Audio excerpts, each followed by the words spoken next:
Welcome back. Now, the nation's favourite poet has been revealed. According to a new BBC poll, it is T.S. Eliot.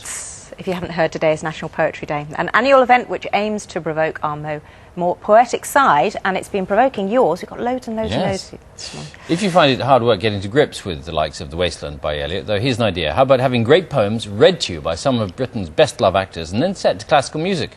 One of the actors involved is Alison Steadman, and she's here. Again, morning. Morning. First, though, let's listen to you reading Friendship by Elizabeth Jennings, set to Beethoven's Piano Concerto, number 5. Such love I cannot analyse. It does not rest in lips or eyes, neither in kisses nor caress. Partly I know its gentleness, and understanding in one word or in brief letters. It's preserved by trust and by respect and awe. These are the words I'm looking for. Two people, yes, two lasting friends. The giving comes, the taking ends. There is no measure for such things. For this, all nature slows and sings. I feel all soothed Warm and and mellow. syrupy. All mellow. Very nice. Why did you pick that particular poem? Well, all the actors were sent 2 or 3 poems, and then we could choose. And I just liked that one. I just thought it was a simple poem. I didn't want to read anything too complex, and it was just so nice. And actually, I haven't heard it before with the music, but the music makes a terrific difference. Apparently, there's been research. You read it sort of blank, so to speak. Yes, because I think the producer didn't want us to be that affected by the music, to start really kind of, going along with the music. And it's nice that it's been put on now. And apparently there's been research to say that when you listen to poetry with music behind it, you focus more on the actual words. It actually focuses your mind. Does it apparently. really? Yeah. I mean, it's a lovely... We're very privileged because we've had a listen to the CD already. We won't be able to listen to it until November. That's when it's released. But it is, you're right. I mean, you do really concentrate on the... And because they're delivered so beautifully as well by yourself and others. Samantha Morton's on there. Oh, who else? Joanna Lumley. Joanna Lumley's on there. Blackman. Yes. Geoffrey Palmer. There's just a lot, and the music is also beautiful, and music that probably people will recognise as well. So it's a sort of comfort thing. It's a lovely poem with music as well. Were you surprised that T.S. Eliot came number 1 in people's favourite poet list? Yeah, I mean, I don't know what's his most famous. Well, the Wasteland. Yeah. Love some of J.Alfred Prufrock as well. Let us go then, you and I. Sean can recite it for you if you like. No, you can. You can. No, because it's not set to music. If it was set to music, Willie, I'd do it. Well, we actually haven't got any T.S. Eliot on the album, and I think the producer did send T.S. Eliot to quite a few actors, but they didn't choose it.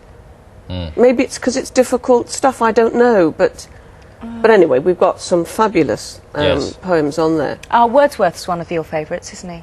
He is. Yeah. I mean, I think from school days, and Keats as well. When I was at school, Ode to a Nightingale was, I think, my favourite poem. And I went to Rome recently and visited his grave, and it was just, it was terribly sad that he died. I think he was 26 or something, and but it was wonderful to go there and see his grave. And let's have a listen to something else. Geoffrey Palmer, Home Thoughts from Abroad by Robert Browning. Please. Oh, to be in England, now that April's there.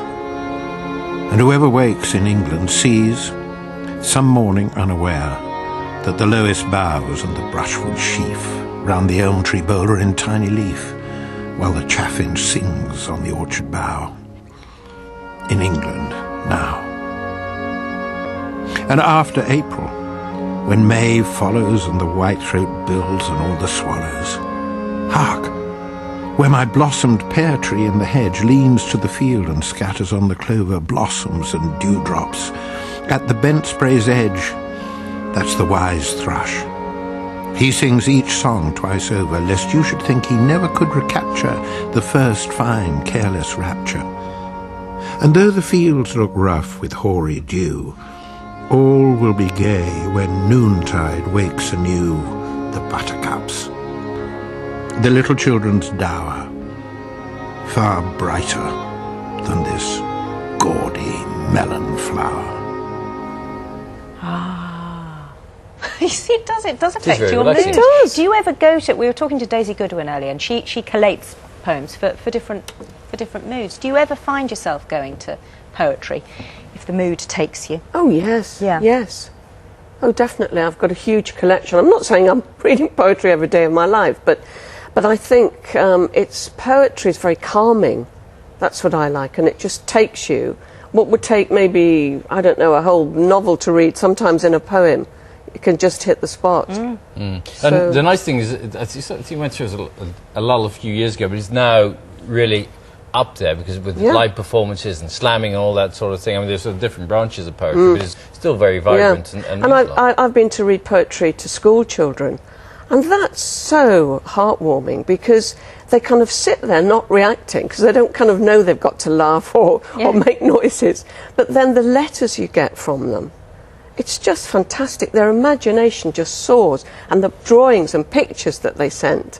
It's lovely. So if you can get children interested from the start, then, you know, you're halfway there really to having a life loving poetry, which is great. The nation's favourite poet is T.S. Eliot, but the nation's favourite poem is this next one. Do you know what it is? Just off the...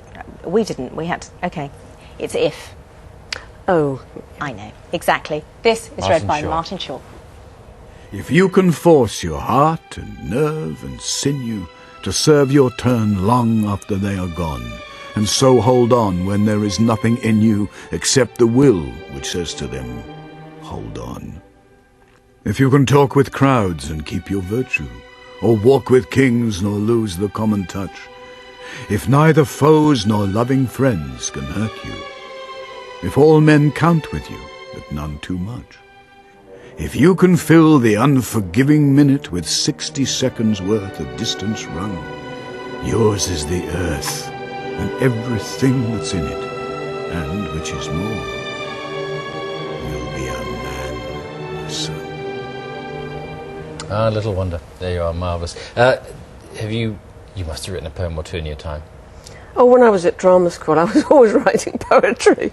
Unrequited love, you know, angst about my future, all those things. I don't write poems now, but I think when you're young and you're very emotional, it's a good way to get it all out. Yeah, You wouldn't want to read it now, though, would you? No. I think Did no. you- It'd be a bit embarrassing. You didn't keep them then? No. What a shame. What a shame. It's lovely to see you again, Alison. Thank you very much. Thank you. for Thank you coming very in. much. Thank you. And yes, you can get that CD. It comes out middle of November. And on Amazon now, you can. And on oh, Amazon can now. you can order Yeah, it now? now Good. on Amazon. Let's get a last look at the weather. Here's Carol.